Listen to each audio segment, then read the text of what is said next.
Hey guys, so I really wanted to do another Draw This Again challenge. So I have this drawing that I did from 2012 when my style evidently was very, very, very different. So we can see we have, I want to say it's cartoony. I don't really know what to explain this as, but even if I was going for like a cartoon anatomy, I think I've just like failed in every aspect. So I'm gonna go ahead and try and redraw this on this toned piece of paper and try and do it in my current style and just try and see how much I've improved, because that's the point of the Draw This Again challenge, and I just really wanted to do another one. So I'm probably going to draw her in a completely different pose so it's more interesting in terms of composition, and of course I'll actually finish it this time because I apparently didn't want to colour in the whole thing before. But basically I'm going to use the same character, but I'm going to draw it how I would draw it now, so I'll get right ahead with that now. So it wasn't until I did this challenge that I realised just how drastic the difference in style is between how I drew back then 3 years ago and how I draw now.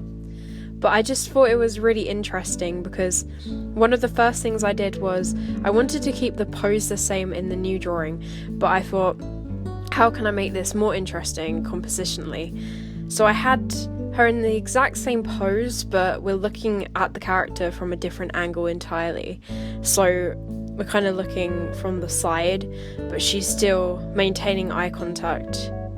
Another thing that I did was I made the hair look like it was slightly like blowing in the wind or something like that, because what I thought that the first drawing lacked was movement. It's very static. She looks very still, and she just doesn't really quite look alive because we don't get this sense of movement from that drawing, which I mean was fair enough because it was around 3 years ago. I would have been 13 and I hadn't been drawing that long. Well, I mean I had been drawing all my life, but I didn't really practice every day. I didn't really think about these things, and I think it's important to think about composition when you're doing a drawing. So that's basically why I changed those things in the new drawing. But other than that, I kept most of the aspects of the first drawing the same in the second drawing, of course changing the style. Another thing that I noticed was that my anatomy is very interesting in that first drawing. She seems to have a very wide torso for some reason, and then I don't know, I don't know what I was trying to do there, but I hadn't done much anatomy practice back then, and of course I was going for a cartoony style, so it's not going to be perfect, and I still don't think my anatomy is perfect now, but that is definitely something that I'm working on at the moment, as well as hands. And I noticed that the hands aren't visible in the first drawing, and I will tell you why. It's because for years and years and years, I have drawn characters with their hands behind their back because I just can't. Well, not that I can't be bothered to draw them, I just feel like I can't. And it's a bad thing because I know that if I practice drawing hands, then I will learn how to draw them properly. But I just didn't want to do that, so that was my way of getting out of drawing hands for so long. It's only recently that I've started trying to incorporate hands into my drawings. But for the sake of keeping the pose the same, and for ease really, I kept the hands behind the back. But that is something I've been trying to do a lot more lately, as well as anatomy studies.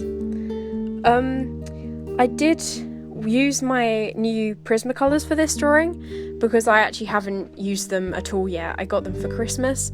That's why you haven't seen them in any video as of yet.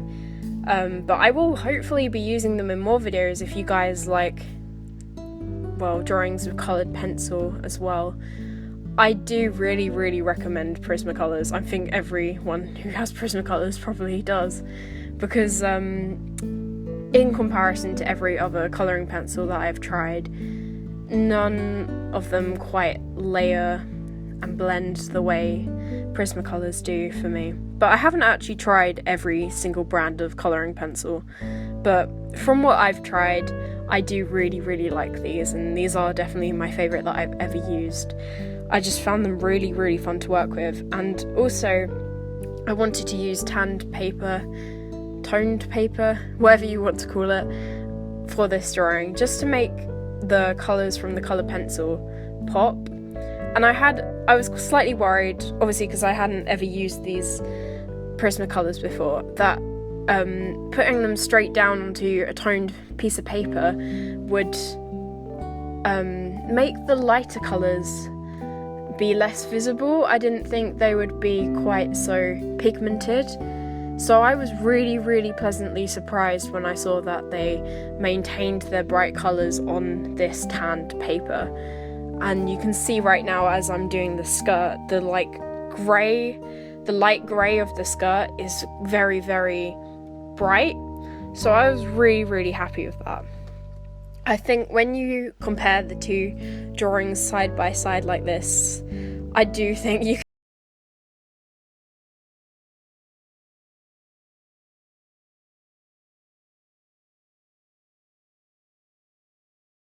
redraw this same drawing that I've done now, maybe in a couple years' time, and see if I can make it even better. Maybe I can improve the composition even further. I went for a really simple background, and now that I look back at it, I'm not the biggest fan of it. I just did some like blue lines and some white sparkles with my jelly roll.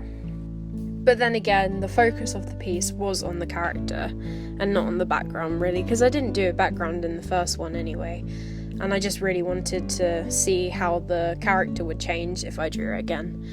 Anyway, I really hope you guys enjoyed this video. I will be back again next Saturday with another video, so stay tuned. Bye guys!